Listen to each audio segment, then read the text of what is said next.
Thanks for joining us. Western tensions, we have a lot of tension with Quebec. It gets a lot of attention, as I discussed with Mr. Charest. But a secret you're going to find here at the Stampede is the ones we really got a beef with is Toronto. And it's not just the Leafs. But you were elected as a member of the provincial legislature, member of provincial parliament to the Ontario legislature, representing a Toronto constituency. Conservatives put a lot of effort into fighting for seats in the GTA because that's where the votes are, and they swing back and forth. That's where the elections are decided. And the West largely gets taken for granted. That's Saskatchewan, Alberta, and the interior of BC. The part of BC we consider part of the West, except for the westernmost part. Why should Albertans trust you as a conservative leader to not take them for granted the way we have often felt in the past? I think I've been blessed to develop my reputation on the basis of trust, is that Canadians can count on me to make a difficult decision, even when the balance of the political class will not. And it's well known that you might disagree with what I have to say, and that's fine, that's democracy. But at the very least, you'll always know where I stand. I take pride in the fact that I won a key North Toronto riding. It's exemplary of the fact that Conservatives can win in the city. And Prime Minister Harper understood very well, and in fact, multiple times said that you can't win a national election without making a strong gain inside the GTA, and I believe that I'm able to do so. We have to speak to many communities that call urban centers home, and we have to speak about their issues without fear, whether it's housing, whether it's transit. I think we also have to speak to young people on issues that affect them most. And we have to be willing to speak to new communities. I'm an immigrant to Canada. I've had every blessing that Canada had to offer. And I think that immigrants come to Canada for democracy and opportunity, which are the themes of my campaign. Those are actually conservative principles, and we should not be ceding them to the Liberals. So I think I'm actually very excited about the prospect of leading an election and winning in the cities. But as it comes to the West, I love Canada coast to coast. I think people know that very, very well. And it's now my third time in Alberta during this race. And I'm very, very optimistic that I'll be able to deliver for Alberta and the rest of Western Canada, if you'll permit that to be the next question. I know you got something to say on equalization, and I'll ask you to hold that, keep that one in the chamber for now. So I want to talk about the feeling of being taken for granted here, especially conservative Westerners, Albertans, interior BC, Saskatchewan, the feeling that our votes are in the bag. You guys could do anything and we're still going to vote conservative. And so as a result, we're just not, we're not a battleground state, to use the American parlance. The GTA is where it's at, and then some parts in around Vancouver and here and there, like those swing areas, they get the attention. Because that's strategically smart. That's where you want to spend your time and your money in campaigns. But that's really where the focus is. And as a result, there's a big feeling in the West that we're taken for granted. Hold on equalization for a second. But what would you do as the conservative leader to make Westerners feel that vote isn't just in the bag and taken for granted? First of all, I think that the best thing we can do to unite our country and heal regional divides is to unleash our economic opportunity. And that means availing ourselves of Canada's natural resources. I think that Canada's natural resources are a blessing. I'm not going to let oil and gas be canceled. And I'll encourage pedal to the metal on natural resources. You will never have to worry about production or being able to transport your oil. I think all of Canada benefits from Alberta's energy. And so that's something I'll encourage. Second of all, I will speak to equalization separately, but it's well known that I have committed to abolish equalization before the end of my first term and provide a tax cut, a corresponding tax cut across the board. Third, I believe in the principle that all Canadian votes should be weighed equally. The fact that we have close to ridings in Calgary, one in Edmonton, close to 150,000 by population. We have electoral districts in other provinces between 50 and 70, some even with 35, 40,000 voters. And so I think that it's rightful for every Canadian to expect that their voice and vote is weighed equally. And finally, it's the recognition. I had dinner yesterday with a group of folks here in Calgary, and a woman said to me, it's as if they come and we're used, and then they come back and then they punch us in the guts. And I think that we need to speak about the fact clearly that there are not just regional divides, but there are sentiments of separation that need to concern every Canadian. And it's not just taking your vote for granted, but making sure that you remain part and parcel and an important part of the Confederation. I'm committed to that.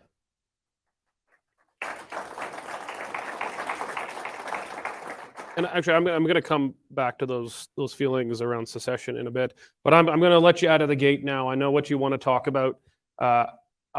Mandates and lockdowns? Hold your horses. Equalization is a big issue here.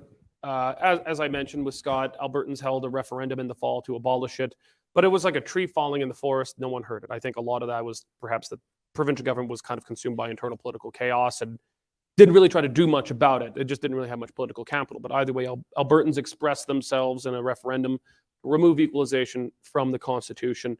I know you've got a pretty, I'll say bold, some would say brash, policy for equalization. What are you going to do? Brash is not a term that I typically get described as. Look, I love Canada's Constitution, and I lecture on it occasionally. Section 36 of the Constitution prescribes that the federal government is committed to the principle of equalization to ensure that each province is able to deliver a comparable level of services. So I think that it be rightfully interpreted that the section is somewhat conditional. And the condition precedent that you must meet is that a province is unable to provide a comparable level of service. Well, what if we go out there and we determine that provinces are in fact able to provide comparable levels of service? And what is a comparable level of service? If one province has $7 or $8 a day daycare, that's a very different type of service that another province might provide. And what if we were to go out and say, well, wait a minute, even if we were to concede that someone is unable to provide a comparable level of service, well, why not? And should their unwillingness in develop their natural resources, for instance, come at the expense of other provinces needing to pay equalization? So I know my way around the courtroom. I don't think that we'll need litigation. But what I will do is on day one, I'll invite the provinces and I'll say, look, let's have a review as to whether you're actually able to provide a comparable level of services. If you cannot, then let's work to unlock your natural resources before the end of my first term, because it's time to do away with it. I'm running against socialism in Canada. I think that getting rid of equalization is going to help heal regional divides. But most importantly, I think that we need to turn Canada into the national resources superpower that we ought to be, and ending equalization is an important way to get there.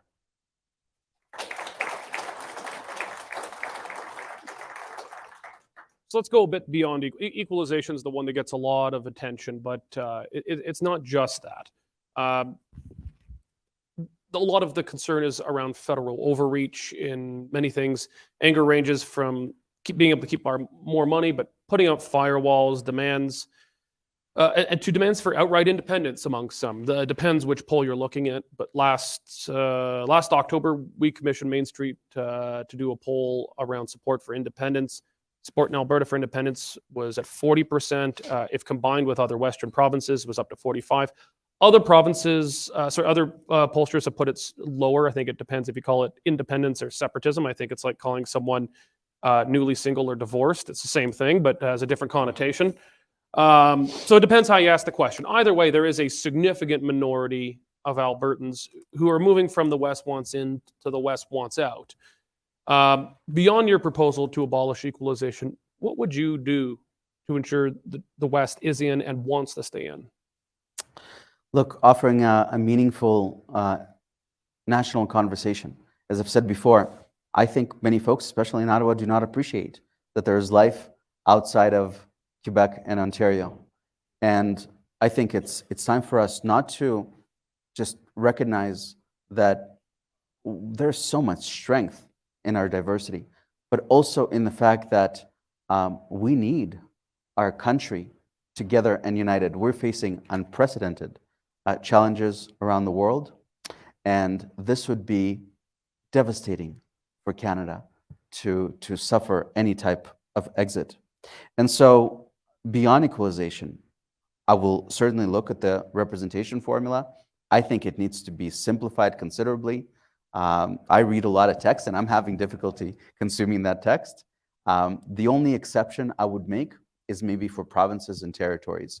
I will not have a situation where a territory does not have at least one MP. I think that that's probably sensible. But beyond that, I think that we need a fair representation formula.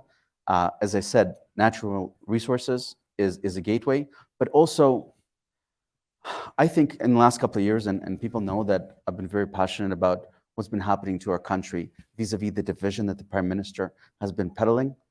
And at the very least, if we had government extricate itself out of our lives to the extent that it's still much involved in public health, to the extent that it still stirs division among Canadians, I think we're all going to simmer down, we're going to take a deep breath, and we're going to start working again, loving each other again, being kind again, something that I think that's been missing for the last couple of years. I have optimism for the future of our country, united. So I want you to take a deep breath for this question. Lockdowns, forced masking, mandatory vaccines. I think your fight against this kind of government overreach has defined your candidacy more than any other suite of issues. You spoke against these issues when you were a member of the Ontario Progressive Conservative government, and it earned you an expulsion for it. And I think I'd not be the only one in the room who recognizes that that was quite a sacrifice to pay for a point of principle. But now you're taking your fight national. Derek, it wasn't for principle. It was for human lives. The idea was not to compromise lives by suggesting, or if you look at my 2-page letter of January 15th to the Premier, 2021, there's maybe less than a line in there about the economy. The idea was that we have to factor in the toll, the collateral harm of lockdowns into our public health exercise because we're potentially costing lives. And regretfully, the evidence is bearing the case. So your fight when you got started was provincial, but your national now. Okay, I'll let you guys go. I could just see them itching over there. Okay. You're now federal. The lockdowns were pretty much provincial, but mandates, masks and vaccines obviously are a big part federally. So leaving aside the provincial stuff, because you're in the national stage now, what would you do as Prime Minister to ensure those kinds of restrictions on freedoms never happen again? Right. So a couple of things. I've enjoyed listening to my friends today about their proposals for the Canada Health Act. And it's good that we have a vibrant race of ideas and we have courage to go places we haven't gone before. That's great. And I do support a reform that would provide for more private delivery systems with a single payer.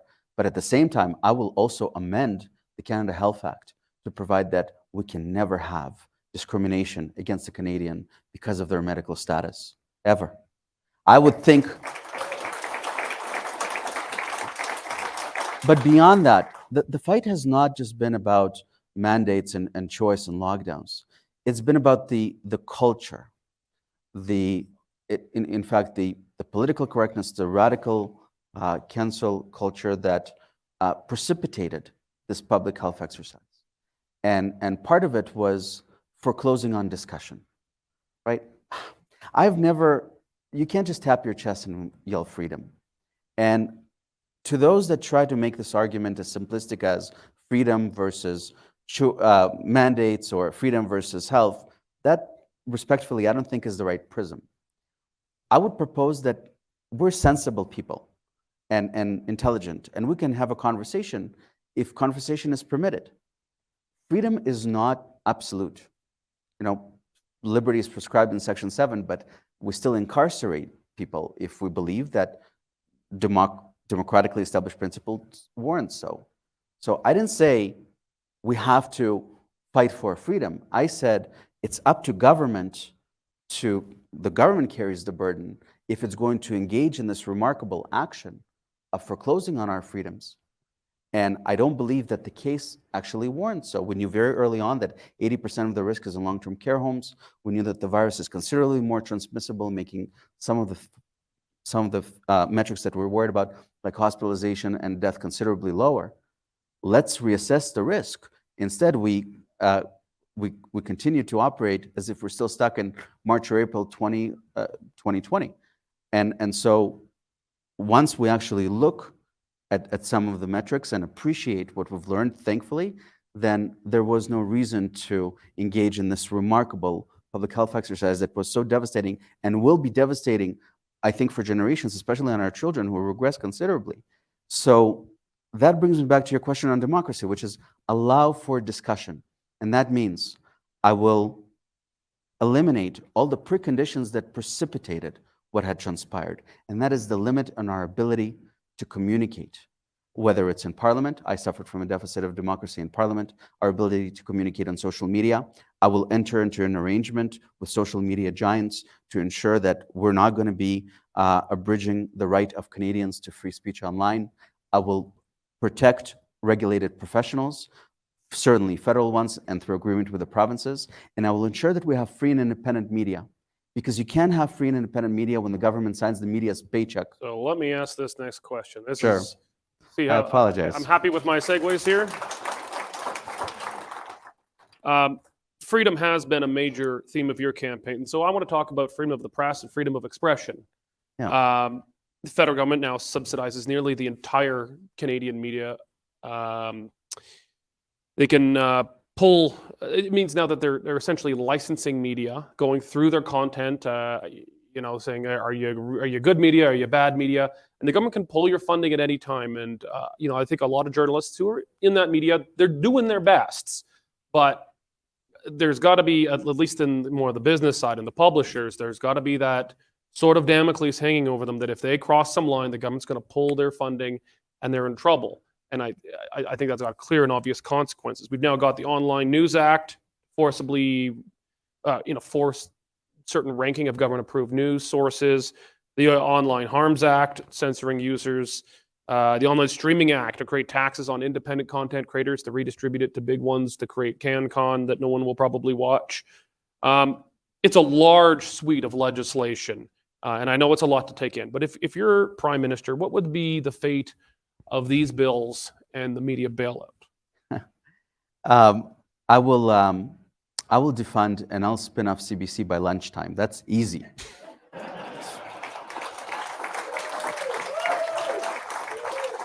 So I don't think they like that. But beyond that, I'll go a step further. Of course, I'll end all media bailouts and all media subsidies. But you have to go a step further. One of the new phenomena we witnessed in the last couple of years is the record buys of government, of advertising buys by government in the media. I don't know where that was. We didn't get it. And that's been prevalent throughout. And many of that advertising was also self-serving. And that is not just anti-democratic.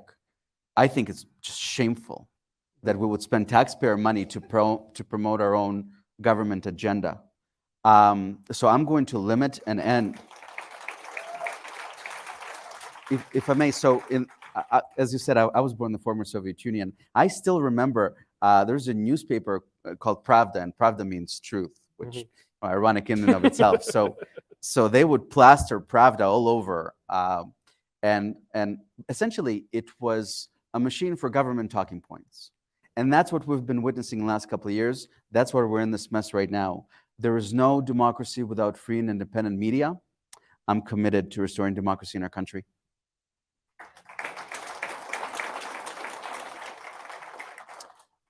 I'm going to kind of come at you with a similar question that I asked Mr. Charest around firearms. In 2020, Liberals banned about 1,500 different weapons. Most of them just that look scary. A bunch of them, as I was saying earlier, I was very surprised to learn were not somehow legal. There were anti-aircraft and anti-tank missiles on there, but a bunch of them were just regular hunting and sport shooting rifles that were painted black and maybe just look scary, but were not functionally different than that old Woodstock shotgun that your grandpa left above the cabin door. But they just, if it looks scary, it was banned.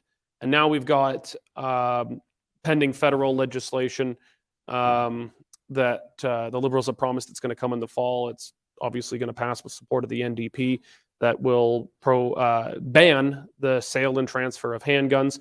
I think it's pretty clearly a clear step in the direction of just banning handguns, and maybe that'll go further than even just handguns.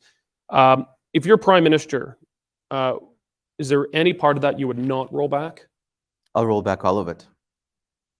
And it's so I can buy the anti-aircraft missiles. So I'm definitely going to repeal the regulation. Yeah. And I'm going to roll back on the legislation that's proposed right now. Keep in mind, so York Center is regretfully home to one of the highest rates of gun violence in the country. And all of that violence is perpetuated with illegal guns. And so any Liberal suggestion that any of their attempts to, in some cases, even expropriate the property of Canadians would make a dent in crime or any meaningful difference in crime is false. This is an issue that we failed to communicate as conservatives. Almost all gun crime is committed with illegal guns. Instead of penalizing law-abiding gun owners, I would propose that we actually tackle the issue, and that is the flow, the illegal smuggling of guns across the border. The Canada Border Agency is dysfunctional, much like most federal agencies these days. It's got bad culture, it's poorly managed, and it's underfunded. I'm going to restore a culture of responsibility and professionalism in government, and that would include the Canada Border Services Agency. We need to focus on preventing the flow of illegal guns instead of punishing law-abiding Canadians.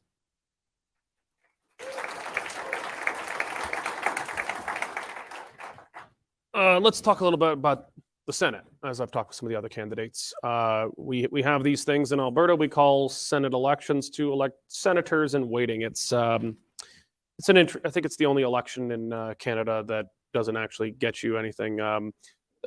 It gets you brownie points, and if there's a Conservative prime minister, generally there's a good chance they're gonna appoint you. So I'm going to ask you the same questions I asked Mr. Acheson. If you're prime minister, would you commit to appointing elected senators in waiting?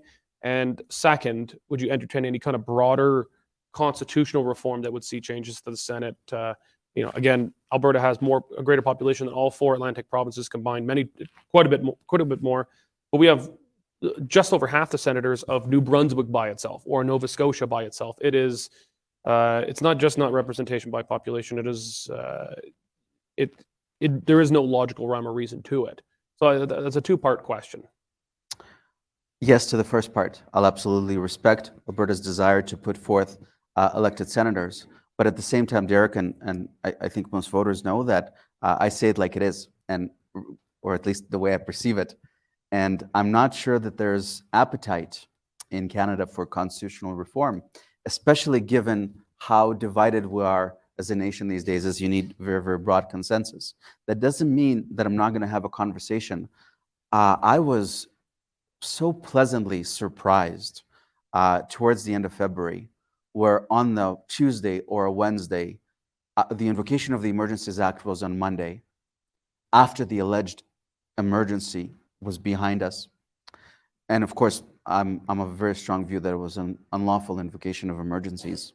But on the Wednesday, the Prime Minister pulled the legislation from the Senate because he didn't have the votes in the Senate. Mm-hmm. And all of a sudden, a lot of Canadians, including myself, and I'm very interested in these subject matters, realize that we have a house of sober second thought, as John A. Macdonald famously noted, and they were able to make a material difference in the development of our nation's history, as it was about to invoke the successor of the War Measures Act for the first time.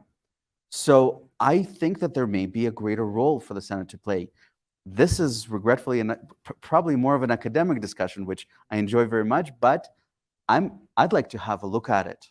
I just think that in order for us to have meaningful Senate reform, we need to start healing regional divides. We need to restore the rule of law, something that I think is absent right now from Ottawa.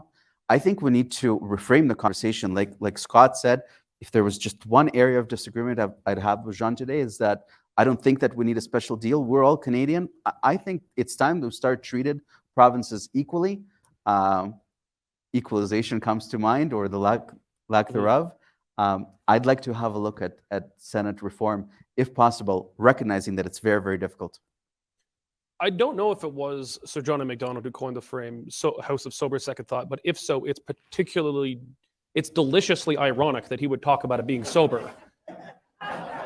I'm going to have to get into that, but it's a good chance it was Many him. lawyers make that joke after they get called to the bar and go to the bar. Called to the bar. Speaking of called to the bar, we're gonna be wrapping up here in a second. Actually, I guess we're out of time now. Robin, I'm delighted that you could join us here today. I appreciate you speaking to the Western Senate readers, members, and everyone joining us here. Thank you, and good luck on the campaign trail. Thank you so much, Derek. Thank you. Thank you.